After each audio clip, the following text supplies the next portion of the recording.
Hello again, this is Dr. Jimmy. And first, let's show off today's t-shirt of the day. Oh look, it's a Mardi Gras t-shirt. This was Universal Studios Mardi Gras 2013. It had this delightful voodoo, Baron Samedi-like voodoo doll character featured prominently in all the artwork, and even had a uni-mini vinyl that year. What fun. Yes.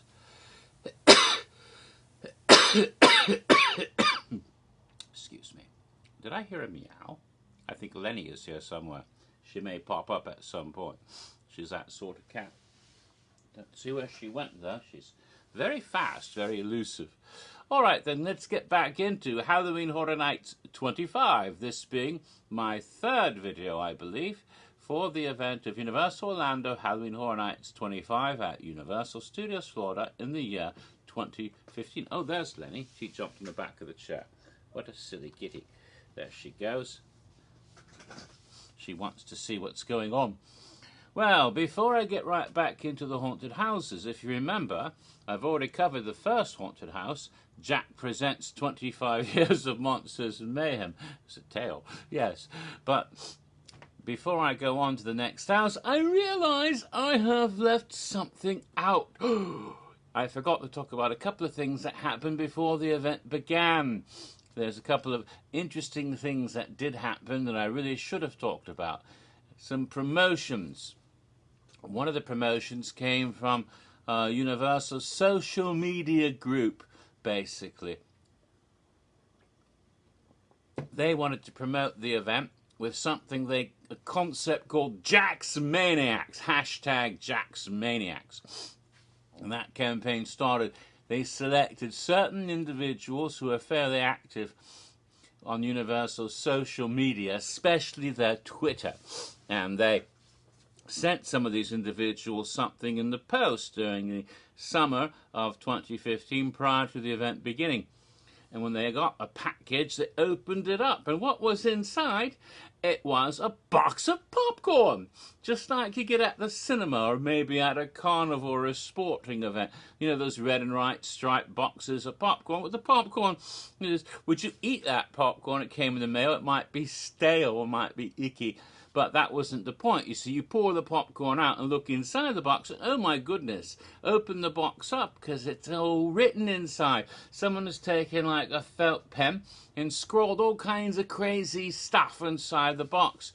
And it says stuff like, "We hear his laughter," and you know, he's amongst us, or join him, join us, and feel the insanity. All kinds of crazy statements about becoming a maniac.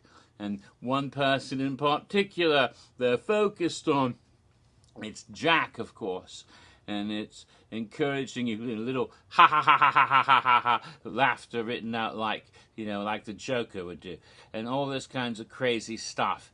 And there's also a little one of those bit URL things, and if you type that in, you take into a subsection of the Universal Orlando Horror Nights website for Jack's Maniacs, and things would come up there in the course of time that would promote Jack's Maniacs as a social media meeting up thing during the event itself. Social media participation in Twitter mainly during the event itself. And it was all part of this whole social media campaign. And when they had house announcements, for example, if you go to that Jack's Maniac site, if you'd registered, you'd get to see little bits and pieces of promotional artwork or little clues and things about the individual houses as they were revealed over the course of the summer. And also, there were some little videos that popped up. Eventually, I think there were 4 or 5 of them. And they're all about this young man and young woman who had gone to Universal and snuck into the sound stage. And so we see them going in, and they're looking around. And there must be 3 people because somebody's taping them on a camera while they're walking around. And they see a shadowy figure. In the next video, somebody grabs the young man. We don't know who it is, but they've got a black glove and pulls them off camera. Who was that? And the woman's scared.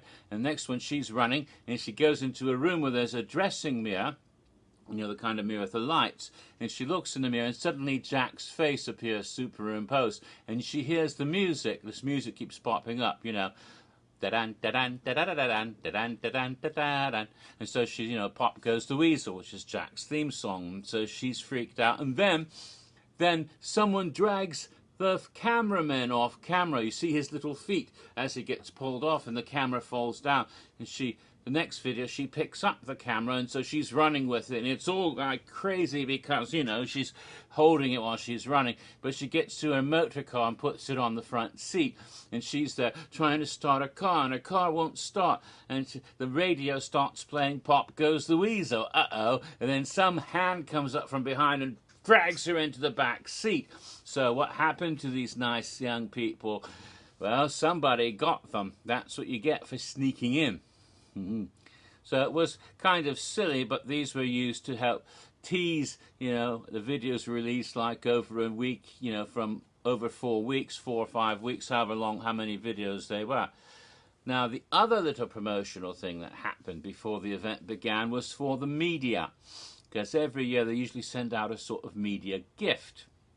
And in 2015, what they sent was a package which contained a severed arm. Oh my God.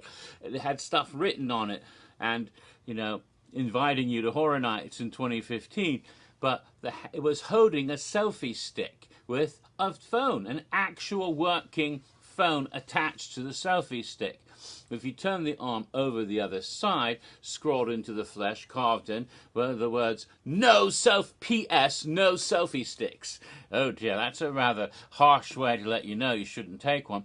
But when you looked at there were pictures on the phone. There was also in the box a flash drive which contained even more pictures. And it was all about a man named Hal, kind of a skinny guy with glasses. And he had his selfie stick, and he was going to Universal. And you can see all the pictures he took with his selfie stick while he was at Universal. I couldn't help but remember about his name, Hal. Remember, for example, back in 2011, there was Hal Gluck, who got in trouble with Lady Luck. Is it the same Hal or a different Hal? Apparently people named Hal keep doing silly things. In this case, though, we see him out by the globe with his selfie stick, you know, in front of Universal. Then he's inside, and then he sees the soundstage, and he sneaks in, takes selfies of himself next to the facade for the haunted house. 25 years of Monsters and Mayhem with the circus tent behind him. And he's going inside, right, and gets the selfie stick. Look at me, I'm going into the haunted house. But then the selfies after that aren't selfies at all, because he's been caught by Jack and Chance, and you see Chance has him with a knife at his throat, and she's taking the selfie, and then you see Jack is there, and they've both got him, and he's crying and screaming, and then you see Chance with a chainsaw, and his arm is being held out by Jack, and Chance is getting ready to saw his arm off. So now you know what happened to Hal, and why you have that arm in the box. Yes, Hal, again, just like that other couple in the other promotion, snuck into a haunted house, and you're not supposed to do that. You silly people, see what happens when you try to sneak in advance. Bad things happen. The only people who've done that and gotten out alive, to my knowledge, are Bill and Ted. But that was back in 2009, I believe. Yes. So there we go. Those promotions were done. Or one for the media and one for people who wanted to experience Jack's Maniacs on social media and Twitter. So now that that's out of the way, let's get right back into the haunted houses. Well, not literally. We can't go into haunted houses until the next event, which will be on September 15th. Don't sneak in. No, no, no. Someone's going to get you. So, the second haunted house was quite familiar to anybody who'd been to Halloween Horror Nights a couple of years before, in 2013, I believe. It was called An American Werewolf in London. Same name, pretty much same house, located again in the same location, Soundstage 22. And the moment that was announced that they're doing American Werewolf London over again, And Aiello pointed out it was the first time they duplicated a previous haunted house, which was sort of true, but there'd been haunted houses that were pretty much the same haunted houses repeated previously in the early years of the event, actually. But as a matter of fact, people were getting, oh my goodness, they got their knickers in a twist. All sorts of people were saying, oh my God, they're repeating a house that did only 2 years before. It's the end. That's it. They're out of creative ideas. They're repeating houses. HHN is doomed. And I thought it was so silly, because I could remember when they thought the event would be over when they didn't repeat houses. What? Yes, true. Back in 1993, they opened up the Jaws ride again after it had been closed for a couple of years, and they could no longer use the Jaws queue anymore for haunted houses. And before that, they'd had 2 haunted mazes in 91 and 92, the same maze, just about, with just a few minor variations, but still the same. In fact, they'd left the sets. They'd left the sets up in Dungeon of Terror, right? The original maze. They left it up all through 91 to 92, so that when they had Horror Nights the second time, they had the same maze. They just added a couple extra scenes here and there, a couple of tweaks to make it a little bit longer, but it was still basically the same maze. They hadn't even taken the sets down from the previous year. Well, they couldn't leave it up for 1993 because they started using Jaws again. So they took it down, stored things away, and people were saying in the summer of 93, they can't do Dungeon of Terror this year. They can't. That's the big thing at Horror Nights, so they're not going to have Horror Nights. People actually had the rumor going around that Horror Nights wouldn't be anymore, that after 2 years that was it, because now the Jaws ride is running, there's no need to use the Jaws queue. Horror Nights is done. It's not going to be. Well, they were wrong, of course, because they found other places to put other mazes, and they've continued ever since, so it wasn't ending at all. But people actually thought that. But I pointed out before, yeah, they repeated mazes a lot in those early days. They did People Under the Stairs twice, pretty much the same maze, 92, 93. They did the Psychopath maze, Norman Bates, 2 or 3 years, all the same place, same maze basically. It was quite common. They had Universal's House of Horrors, and then Museum of Horrors, and then it was Universal Creature Features in 3D, then it was Universal Monster Mania, and that was from like 95, 96, 97, 98, 99, 2000. They had all of these very similar mazes, same theme, every year, all those years. So it wasn't like this was something new. It just hadn't been done recently. And it wasn't American Werewolf 2 years running. It was 1 year, and then it came back the year after that. So it was basically, 2 years later they did the maze over. But it wasn't like totally unprecedented and oh, what a shocker, and oh my God, it's the beginning of the end. Nonsense. It wasn't like that at all. But the most egregious and silly thing I heard, there was one fellow who I think has a grudge against Horror Nights, and he must be a big Hallow Scream fan, and it was really silly. He said that this was proof that Halloween Horror Nights is not as good as Hallow Scream because they're repeating American Werewolf now, and that's proof that Hallow Scream is so much better. Now, I've never been to Hallow Scream, and I probably would like it if I did. I might not like it as much as Horror Nights. In fact, I'm fairly certain I wouldn't, but I'd still probably enjoy it, nevertheless. And I have nothing against any other haunted attractions happening anywhere else. Horror Nights is my thing, I like it, but it doesn't mean that I hold anything against other people for having their haunted things. I've even promoted, little haunts that are put on by other people, like Twisted Haunt Productions, and Sean McCarthy does, especially at Taps and Caps pub. And again, I'm plugging him again. Yes, that's quite all right. It's all good fun. More haunts, the better. But I have no problem with people who like it better. If you like Hallow Scream more than Horror Nights, good for you. Taste is something purely subjective. Not everybody likes the same thing. Some people like Pepsi, some people like Coke, some people like RC Cola, like my friend Dave. Let's hear it for the zombie unicorn that pees RC Cola. He'll get a kick out of that. He always wants that to be the icon every year. Someday maybe we'll get that unicorn with the RC Cola P rawr, zombie unicorn. Hope so. But anyway, where was I? Oh yeah, people have, different tastes. I'm fine with that. If you like Hallow Scream better, good for you. But don't tell me that Hallow Scream is better because Halloween Horror Nights decided to repeat American Werewolf after 2 years, when Hallow Scream has always repeated houses from the very beginning of the event. They've repeated houses constantly. There's always 2 or 3 new houses, but usually it's houses from the previous year every damn year. That's what they've always done at Hallow Scream. So it's like, that's like saying, that's like saying, oh, I can't eat this candy bar because it's too sweet, and therefore I'm going to have 16 pies and a box of donuts instead. It's like, it doesn't make any fucking sense. The idea is like, you can't blame them for doing something once that Hallow Scream's done every time. There's other reasons why you might like Hallow Scream better. That would be more legitimate. That's fine, but don't make up something silly like that. Comparing, it's pot kettle black in the most egregious way. It just blew my mind that someone would say anything like that. And they were not even trolling. They were saying that seriously.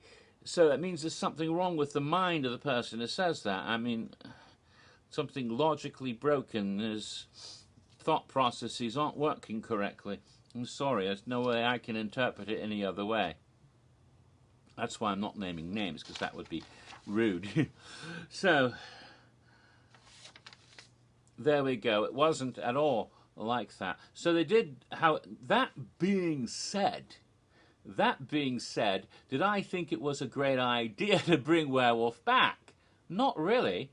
I thought it was too soon, and also I thought it wasn't the smartest move. But there was the fact that was the year they went up to 9 houses. So you still had 8 other houses that had not been seen before, and 1 house that was a repeat. So that made it a little less problematic, and I do understand there are probably a lot of people who went 25, it might have been their first year or their second year, and they never saw the Werewolf House the first time. Those people would probably have enjoyed the house a lot more than I did. I didn't dislike the house, but again, there was, it felt like watching a rerun. Sometimes you go back and watch the same movie. I've watched American Werewolf, the film, over and over many times. It's one of my favourite films, but the haunted house somehow seemed to lack something, but I'll get to that. It was basically the same house. They had the same basic floor plan. They didn't save the sets, they had to rebuild them, but they recreated them fairly faithfully. You started out with the Slaughtered Lamb pub, just like before. The dartboard, everything's in there. There's no people, you just hear the voices. You go through the little graveyard area, then you see David being attacked by the wolf. Growl, snarl, snarl. You have the wolf jumps at you again. You go into the hospital, and there's David lying in hospital, and he's having nightmares. So here comes the nightmare demon slashing at the nurse. And then you go into the next, you're still in the nightmare, so you're in David's house in America, and his family's being slaughtered by Nazi demon werewolf creatures, just like the previous time. You go into the Alex the nurse's flat where David's staying, and he's transforming into the werewolf, and then after, Mickey Mouse and Donald Duck and Minnie Mouse are in the little toys in there. Then you go into the underground, the London Metro subway underground is what it's called. You go through there, and there's the wolf attack, and the guy that's been attacked there comes out the other side. You go into the porno cinema showing the movie See You Next Wednesday, and Jack, not the clown, no, Jack is David's friend who's become undead. He's all rotting. He's in there. There's some other victims that are undead that are in there that scream at you. There's a werewolf eating an usher or something in that room. Then you go into Piccadilly, and the big omnibus, the big double-deckers there, and all the craziness, there are cops going on, people have been slaughtered. Then the back alleyway, there's the last wolf, growl, snarl, cop shoots at it, and you're out, and it's blue moon, da da da da da, blue, blue, blue, blue moon, da da da da da, bob, the bob, the bob, the bob, the bob, blue moon, and the house is over. Same basic run as the previous year. So again, if you were familiar with it, it might have seemed, oh, this is the same thing. But if you were there for the first time, you'd say, oh, this is pretty cool. This is just like the movie, how fun. And you'd like it a lot more. Now, I did enjoy it because the first one had been one of my favorite houses ever. Especially, it was definitely my favorite house of 2013.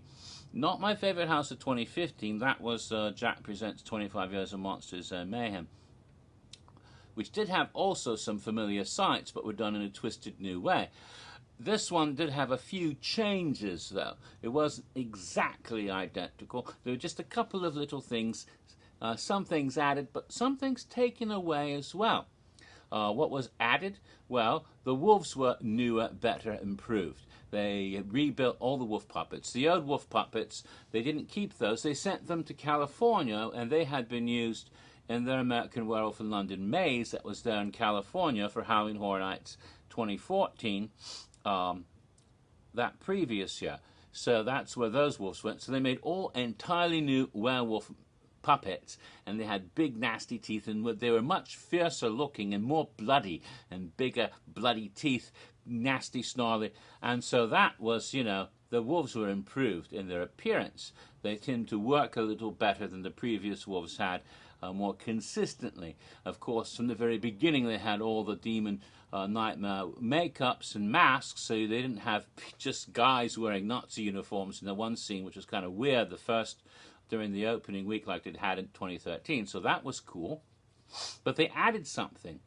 They added some new characters. One, most notably, was David Kessler himself in the nightmare sequence.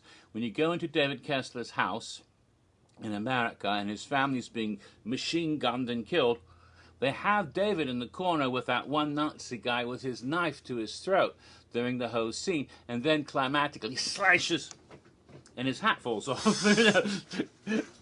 Slashes David's throat, just like the climax of the nightmare sequence in the movie itself.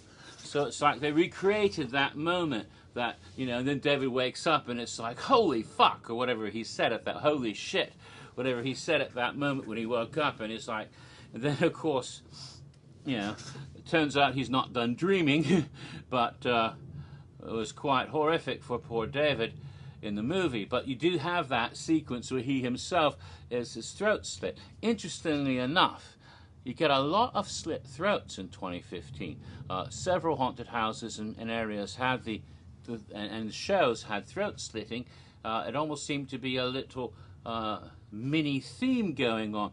In fact, I think you could have a drinking game where every time you get a throat slit, you run over to Finnegan's and take a shot. And if you did that, you would be quite schlocked before the evening was done.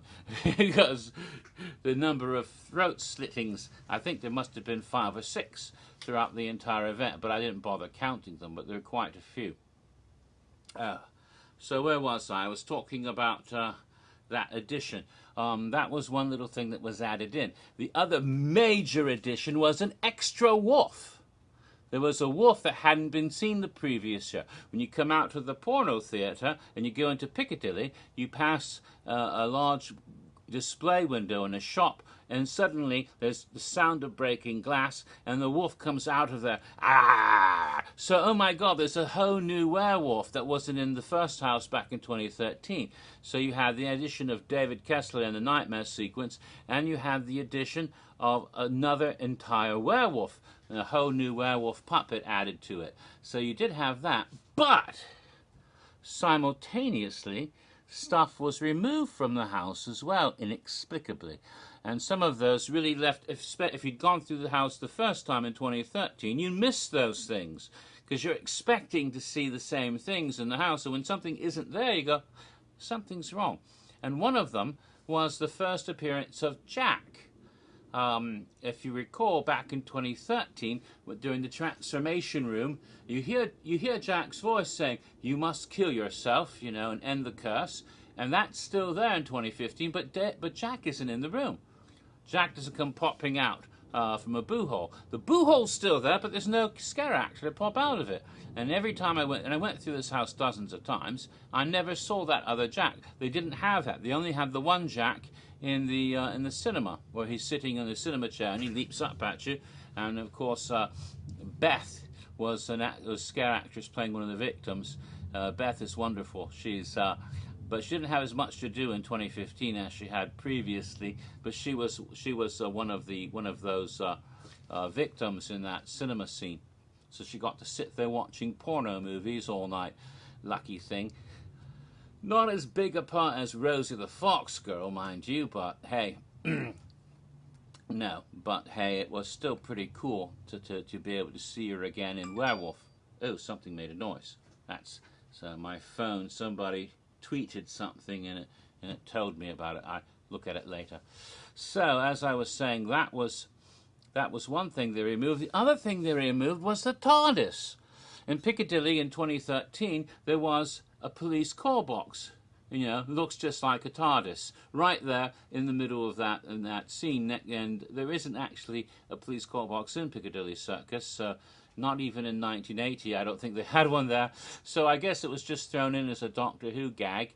And to this day, I still say they missed an opportunity, because they could have spray painted "Bad Wolf" on the side of it. That would be quite funny, since it's the whole house is about a very bad wolf after all.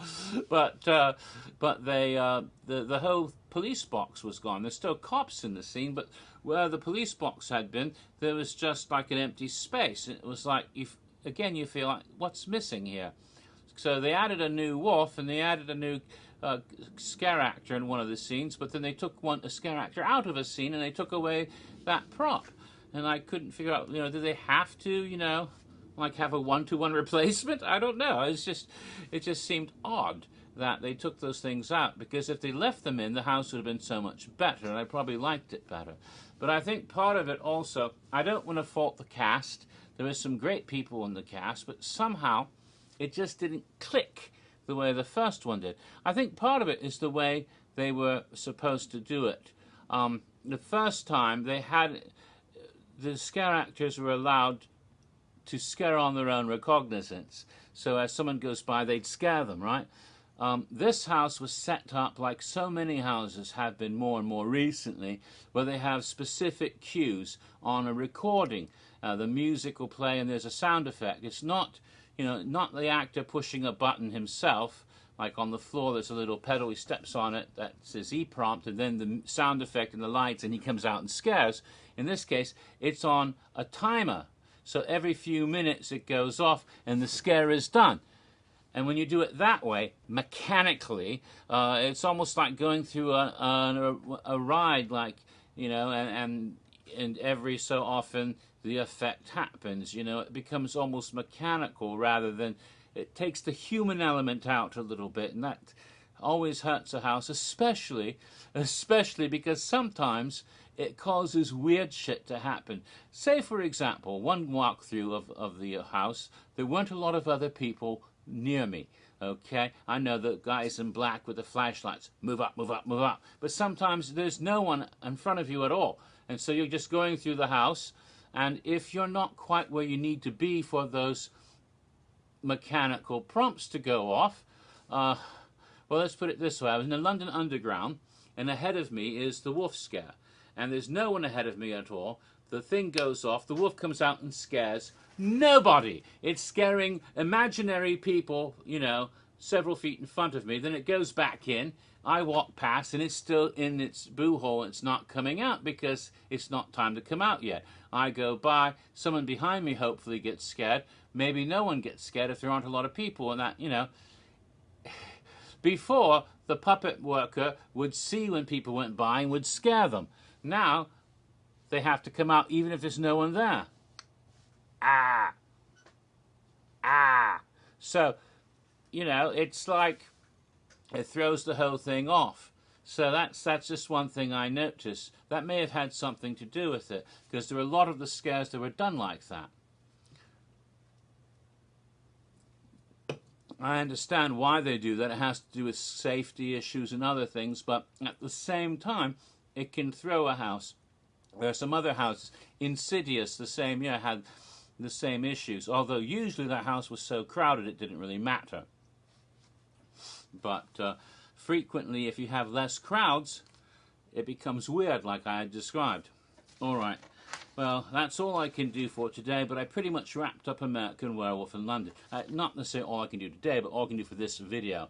By the way, today is April 7th, Friday, in case you're wondering, and maybe I'll get another one done today, but next time, whenever it is, I will go into the third haunted house of the event, which is Freddy versus Jason.